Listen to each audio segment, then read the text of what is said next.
नमस्कार, शाम के 4 बज रहे हैं। वक्त है फास्ट एंड फैक्ट्स का। मैं हूं आपके साथ में मानसा मलिक और मेरे साथ हैं विद्यानाथ। आइए दिखाते हैं आपको आज की बड़ी खबरें पूरी रिसर्च के साथ। जम्मू कश्मीर की मुख्यमंत्री महबूबा मुफ्ती ने कहा है कि अगर जम्मू कश्मीर की समस्या का हल चाहिए तो पहले पत्थरबाजी और आतंक बंद होना चाहिए। पुलिस शहीद दिवस के मौके पर आयोजित कार्यक्रम में महबूबा ने कहा कि जब तक कश्मीर का माहौल ठीक नहीं होगा, भारत पाकिस्तान की बात नहीं हो सकती। Armed force special power act और पैलेट गन पर भी महबूबा बोली। कहा इसके लिए माहौल स्थानीय लोगों को ही बनाना होगा। पत्थर के बलबूते पे हम किसी को मजबूर नहीं कर सकते हैं बातचीत करने के लिए। हम बोलेंगे जो दिल्ली में हमारी लीडरशिप है उनके सर पे हम पत्थर मार के बोलेंगे बात करो।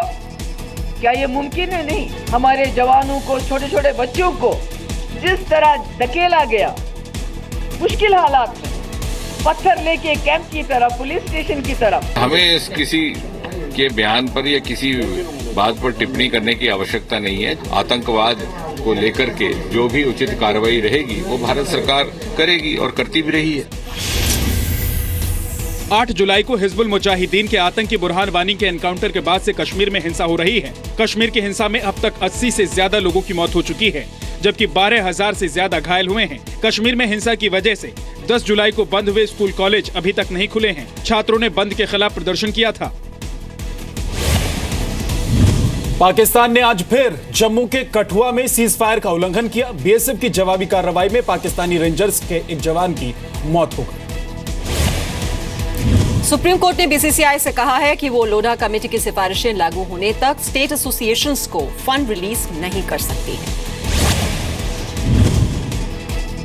लोढ़ा कमेटी की सिफारिशों को लागू करने को लेकर हुई सुनवाई के दौरान सुप्रीम कोर्ट ने बीसीसीआई को बड़ा झटका दिया।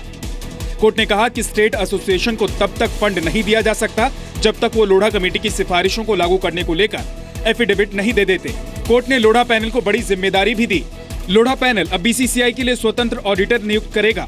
यही ऑडिटर बीसीसीआई के सारे कॉन्ट्रैक्ट की निगरानी करेगा। लोढ़ा पैनल ही कॉन्ट्रैक्ट तय करेगा। 3 दिसंबर तक बीसीसीआई प्रमुख हलफनामा दाखिल करेंगे और इससे पहले वो लोढ़ा कमेटी को बताएंगे कि सुधार कैसे किए जाएंगे। Supreme Court has done what it thought was best for implementation of its judgment dated 18 July 2016. I haven't read the text of the order, so I would not be able to react much on that.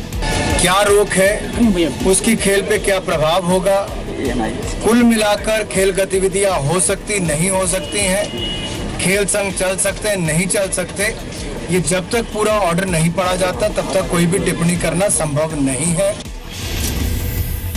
22 जनवरी 2015 को IPL spot fixing मामले के बाद supreme court ने justice Lodha committee का गठन किया। 4 जनवरी 2016 को Lodha committee ने बीसीसीआई के कामकाज के तौर तरीकों में सुधार के लिए कुछ सिफारिशें की। 18 जुलाई 2016 को सुप्रीम कोर्ट ने बीसीसीआई को 4 से 6 महीने के अंदर लोढ़ा कमेटी की सिफारिशें लागू करने को कहा, लेकिन 21 दिसंबर 2016 को बीसीसीआई ने लोढ़ा कमेटी की सिफारिशों को नजरअंदाज करते हुए सिलेक्शन कमेटी का ऐलान किया। इस मामले में अब अगली सुनवाई 5 दिसंबर को होगी। जम्मू कश्मीर के बारामूला में सेना ने एक हफ्ते में दूसरी बार सर्च ऑपरेशन चलाया। शहर के पुराने इलाके में नाकेबंदी कर दी गई। बीती रात आतंकियों के देखे जाने की खबर मिलने पर सेना और जम्मू कश्मीर पुलिस की ज्वाइंट टीम ने सर्च ऑपरेशन चलाया। सुबह 5 बजे से ही बारामूला शहर के पुराने इलाके में ये कार्रवाई की जा रही है। 4 दिन पहले ही छापेमारी के दौरान आतंकी गतिविधियों में शामिल 44 लोगों को गिरफ्तार किया गया था। बारामूला के कुंजर में सेना और आतंकियों के बीच मुठभेड़ भी हुई। सेना ने एनकाउंटर के दौरान एक आतंकी को मार गिराया। 17 अक्टूबर को सर्च ऑपरेशन के दौरान ओल्ड बारामूला के 10 संवेदनशील इलाकों में करीब 700 घरों की तलाशी ली गई। छापेमारी के दौरान चीन और पाकिस्तान के झंडे, लश्कर-ए-तैयबा और जैश-ए-मोहम्मद के letter head, petrol bomb, Pakistan के झंडे, मोबाइल फोन और सिम कार्ड बरामद किए गए। करीब 10 साल में पहली बार सुरक्षा बलों ने कश्मीर के घरों में घुसकर तलाशी अभियान चलाया। 2 अक्टूबर को बारामूला में राष्ट्रीय राइफल्स के कैंप पर आतंकी हमला हुआ था, जिसमें एक बीएसएफ जवान शहीद हो गए। दिल्ली में बर्ड फ्लू के खतरे को देखते हुए चिड़ियाघर के बाद अब साउथ दिल्ली के डियर पार्क को भी बंद कर दिया गया है। दिल्ली का चिड़ियाघर आज चौथे दिन भी बंद रहा। गुरुवार को चिड़ियाघर में 3 और पक्षियों की मौत हो गई। वहीं एहतियातन हौज खास के डियर पार्क को भी फिलहाल 5 दिनों के लिए बंद कर दिया गया है। दिल्ली में कुल मिलाकर अब तक 17 पक्षियों की संदिग्ध हालात में मौत हो चुकी है। लाख कोशिशों के बावजूद राजधानी में पक्षियों के मरने का सिलसिला थम नहीं रहा है। दिल्ली के चिड़ियाघर से लेकर अलग अलग इलाकों में अब तक 17 पक्षियों की संदेहास्पद मौत ने सरकार के होश उड़ा दिए हैं। आधार पे किसी तरह की खतरे की अभी गुंजाइश नहीं है।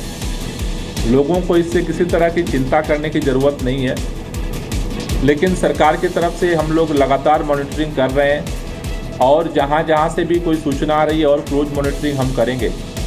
ग्वालियर के चिड़ियाघर में भी पिछले 2 दिन में 15 पक्षियों की मौत हो गई। जांच के लिए सैंपल जबलपुर भेजे गए हैं। एवियन इन्फ्लुएंजा को आमतौर पर बर्ड फ्लू के नाम से जाना जाता है। ये पक्षियों के जरिए फैलने वाली बीमारी है। आमतौर पर एवियन इन्फ्लुएंजा इंसानों पर असर नहीं करता है, लेकिन कुछ मामलों में ये खतरनाक है। बर्ड फ्लू में सर्दी, खांसी, बुखार और सांस लेने में तकलीफ होती है। साथ ही सीने में दर्द की शिकायत, कमजोरी और सुस्ती महसूस होती है। बर्ड फ्लू से रोकथाम के लिए पालतू पक्षियों से दूरी बनाएं। कच्चे और अधपके अंडे खाने से बचें। चिकन को कुकर में उबाल कर बनाएं। दिल्ली में बर्ड फ्लू के खतरे को देखते हुए पशुपालन विभाग के अधिकारियों और डॉक्टरों की छुट्टी रद्द कर दी गई है। सरकार ने हवाई यात्रियों को तोहफा दिया है। अब 1 घंटे का हवाई सफर सिर्फ 2,500 रुपए में पूरा किया जा सकेगा। सरकार ने छोटे शहरों को हवाई रूट से जोड़ने की स्कीम उड़ान लॉन्च की है। उम्मीद की जा रही है कि इस योजना के तहत पहली फ्लाइट जनवरी में उड़ेगी। इसमें 500 किलोमीटर तक की दूरी का किराया 2,500 रुपए रहेगा। इसमें सभी टैक्स शामिल हैं। उन्होंने बड़ा क्रांतिकारी कदम जो लिया है रीजनल एविएशन के लिए उड़ान के द्वारा, कि इसमें बहुत सारी नई एयरलाइंस आएंगी। बहुत सारे जो आज के समय एग्जिस्टिंग एयरलाइंस है वो भी इसका फ़ायदा लेंगे। अच्छी पहल सरकार ने की है। बहुत ही आवश्यक है कि छोटे एयरपोर्ट से में कनेक्टिविटी हो और भारत में जितने भी हमारे देशवासी हैं उनको जो छोटे शहरों में टियर 2 टियर 3 टाउन्स में रहते हैं उनको भी हवाई सेवा का आनंद मिले। उड़ान स्कीम का पूरा नाम है उड़े देश का आम नागरिक। इसे आम लोगों को सस्ते हवाई सफर मुहैया कराने के मकसद से लॉन्च किया गया है। उड़ान के तहत फ्लाइट की 50% सीट मार्केट रेट पर बेची जा सकती है। स्कीम को लागू करने के लिए देश के अलग अलग हिस्सों में 30 एयरपोर्ट तैयार हैं। अगले कुछ सालों में 50 से 75 नए एयरपोर्ट उड़ान स्कीम के तहत जोड़े जाएंगे। नए एयरपोर्ट जुड़ने से एयर ट्रैफिक में भारी बढ़ोतरी होगी। उड़ान स्कीम की वजह से बड़े शहरों के हवाई रूट पर किराया बढ़ सकता है। दिल्ली के स्वास्थ्य मंत्री के ओएसडी के रूप में निकुंज अग्रवाल की नियुक्ति पर एलजी ने जांच के आदेश दिए हैं। निकुंज अग्रवाल मुख्यमंत्री अरविंद केजरीवाल के रिश्तेदार। आरोप है कि दिल्ली के स्वास्थ्य मंत्री सत्येंद्र जैन के ओएसडी निकुंज अग्रवाल की नियुक्ति नियमों की अनदेखी कर हुई है। पहले नियमों को दरकिनार कर उन्हें चाचा नेहरू अस्पताल में सीनियर रेजिडेंट बनाया गया। फिर महीने भर के भीतर ही उन्हें स्वास्थ्य मंत्री का ओएसडी बना दिया गया। अरविंद केजरीवाल जी के बहुत ही नजदीकी रिश्तेदार हैं निकुंज अग्रवाल, और उनको विशेष फायदा पहुंचाया जा रहा है। उनको ओएसडी जरूर अपॉइंट किया हेल्थ मिनिस्टर का, लेकिन सर्वे सर्वा स्वास्थ्य विभाग को वही देख रहे हैं। निकुंज अग्रवाल ने 6 अगस्त 2015 को हाथ से लिखकर चाचा नेहरू अस्पताल में नौकरी के लिए आवेदन दिया। आरोप है कि वैकेंसी नहीं होने के बावजूद निकुंज अग्रवाल को सीनियर रेजिडेंट की नौकरी दे दी गई। 4 सितंबर 2015 को स्वास्थ्य मंत्री सत्येंद्र जैन ने निकुंज अग्रवाल को अपना ओएसडी बना लिया। निकुंज अग्रवाल अरविंद केजरीवाल की पत्नी सुनीता केजरीवाल की बहन के दामाद हैं। यूपी के पीलीभीत के डीएम का किसान को धमकाने वाला वीडियो सामने आया है। खास बात यह है कि डीएम की धमकी के वक्त केंद्रीय मंत्री मेनका गांधी भी वहीं मौजूद थी। गुरुवार को बिजली विभाग के बैठक के दौरान पीलीभीत के डीएम मासूम अली सरवर आपा खो बैठे। मेनका गांधी के सामने ही किसान को चर्बी उतारने की धमकी देने लगे। सारी चर्बी उतार दूंगा मैं, ये ध्यान रखना। समझ गया? अच्छा आप लोग जाओ, अभी बुलाते हैं। तो क्या करना, क्या देखना क्या है? यहाँ पर 10 सालों से हरामखोरी हो रही है। मामले ने तूल पकड़ा तो डीएम साहब सफाई देने लगे, लेकिन किसान ने डीएम से अपनी जान को खतरा बताया। लोकतंत्र है, लोकतांत्रिक व्यवस्था में प्रत्येक व्यक्ति को अपनी बात कहने का अधिकार है। उन्होंने अपनी बात कही, मैं उसका कोई बुरा नहीं मान रहा। उन्होंने मेरे से कहा, मैडम के सामने भी कहा, सारी पब्लिक बैठी थी, कि तुम्हारी चर्बी उतरवा दी जाएगी, मैं तुम्हें देख लूंगा। इस तरीके से मुझे डीएम साहब से खतरा भी है। पीड़ित किसान बीजेपी का कार्यकर्ता है। उसने जमीन पर कब्जे की शिकायत की थी। किसान ने कैबिनेट मंत्री रियाज अहमद के इशारे पर गरीबों को परेशान करने का आरोप लगाया। मेनका गांधी पीलीभीत की सांसद हैं। उनके कहने पर ही ये बैठक बुलाई गई थी। डीएम मंत्री के सामने किसान को धमकी दे रहे थे, लेकिन मेनका गांधी ने कोई नाराजगी नहीं दिखाई। कांग्रेस छोड़कर बीजेपी में शामिल होने वाली रीता बहुगुणा जोशी ने कांग्रेस के आरोपों पर पलटवार किया है। रीता बहुगुणा जोशी ने आज कांग्रेस पार्टी के उस आरोप का जवाब दिया जिसमें कहा गया था कि वो अपने बेटे के लिए टिकट मांग रही थी। तो ये अवसरवादी नेता जो होते हैं ये एक जगह टिकते नहीं। वो पहले समाजवादी में थी, अब कांग्रेस में थी, अब बीजेपी में हैं, कल कहाँ जाएंगी। तो ये तो बराबर अवसरवाद है। मैंने अगर वो कसम खाकर कह दें कॉल उठाकर कि मैंने कभी अपने बेटे के लिए कोई भी जिक्र उनसे किया हो, या पार्टी का कोई कह दे, राज बब्बर कह दे अध्यक्ष है। रीता बहुगुणा जोशी के खिलाफ आज कांग्रेस कार्यकर्ताओं ने इलाहाबाद में प्रदर्शन किया, नारेबाजी की और पुतला फूंका। रीता बहुगुणा जोशी यूपी में शीला दीक्षित को कांग्रेस की तरफ से मुख्यमंत्री पद का उम्मीदवार बनाए जाने से नाराज थीं। रीता बहुगुणा जोशी लखनऊ कैंट से विधानसभा चुनाव जीती थी, यूपी कांग्रेस की अध्यक्ष रह चुकी हैं। कांग्रेस में आने से पहले रीता समाजवादी पार्टी में थी, 5 साल तक इलाहाबाद की मेयर रह चुकी हैं। रीता बहुगुणा जोशी के भाई और उत्तराखंड के पूर्व सीएम विजय बहुगुणा भी इसी साल कांग्रेस छोड़कर बीजेपी में शामिल हुए थे। 2009 में रीता बहुगुणा को बीएसपी अध्यक्ष मायावती के खिलाफ विवादित टिप्पणी करने के बाद जेल भी जाना पड़ा था। कबड्डी खिलाड़ी रोहित चिल्लर की पत्नी की खुदकुशी के मामले में आज उन्हें गिरफ्तार कर लिया गया। रोहित चिल्लर के पिता ने दिल्ली में सरेंडर किया, जबकि दिल्ली पुलिस ने रोहित को मुंबई से गिरफ्तार किया। अब दिल्ली पुलिस रोहित को ट्रांजिट रिमांड पर दिल्ली लेकर आएगी। इस बीच ललिता चिल्लर का नया ऑडियो सामने आया है। रोहित, थिंक ऑफ इट, मम्मा और आपके सामने आपके पापा मुझे कैसे घूसे लात मारते रहे और मेरे बाल तक खींचे। जब मैंने कहा कि मैं पुलिस को बुलाती हूँ तब वो नीचे भाग गए।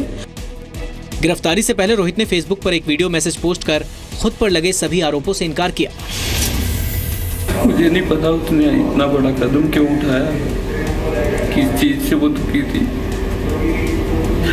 मैंने 7 फेरे लिए थे उसके साथ, जीने मरने की कसमें खाई थी। रोहित चिल्लर की पत्नी ललिता ने 17 अक्टूबर को दिल्ली के नागलोई में अपने मायके में फांसी लगाकर खुदकुशी की थी। खुदकुशी से पहले ललिता ने अपने मोबाइल में 2 घंटे का ऑडियो और 25 मिनट का वीडियो मैसेज छोड़ा है। ललिता ने अपने मैसेज में ससुराल वालों पर टॉर्चर के आरोप लगाए थे। रोहित चिल्लर नेवी में नौकरी करता है और प्रो कबड्डी लीग की बेंगलुरु बुल्स टीम का हिस्सा है। ललिता और रोहित ने इसी साल मार्च में लव मैरिज की थी। ललिता की इससे पहले भी एक शादी दहेज की वजह से टूट गई। सीबीएसई के 10वीं के इम्तिहान में एक बार फिर से बोर्ड की परीक्षा शुरू हो सकती है। 25 अक्टूबर को होने वाली central advisory board of education की बैठक में इम्तिहान फिर से शुरू करने के फैसले पर मुहर लग सकती है। सूत्रों के मुताबिक 2018 से 10वीं के छात्रों के लिए इम्तिहान जरूरी हो जाएगा। इसके पक्ष में ये दलील दी जा रही है कि इम्तिहान नहीं होने से शिक्षा के स्तर में गिरावट आ रही है। 2010 में सीबीएसई ने 10वीं के इम्तिहान में बोर्ड परीक्षा खत्म कर दी थी। छात्रों पर दबाव कम करने के लिए पूरे साल के टेस्ट के आधार पर ग्रेडिंग सिस्टम की शुरुआत हुई थी। मौजूदा व्यवस्था के तहत 10वीं में किसी छात्र को फेल नहीं किया जाता।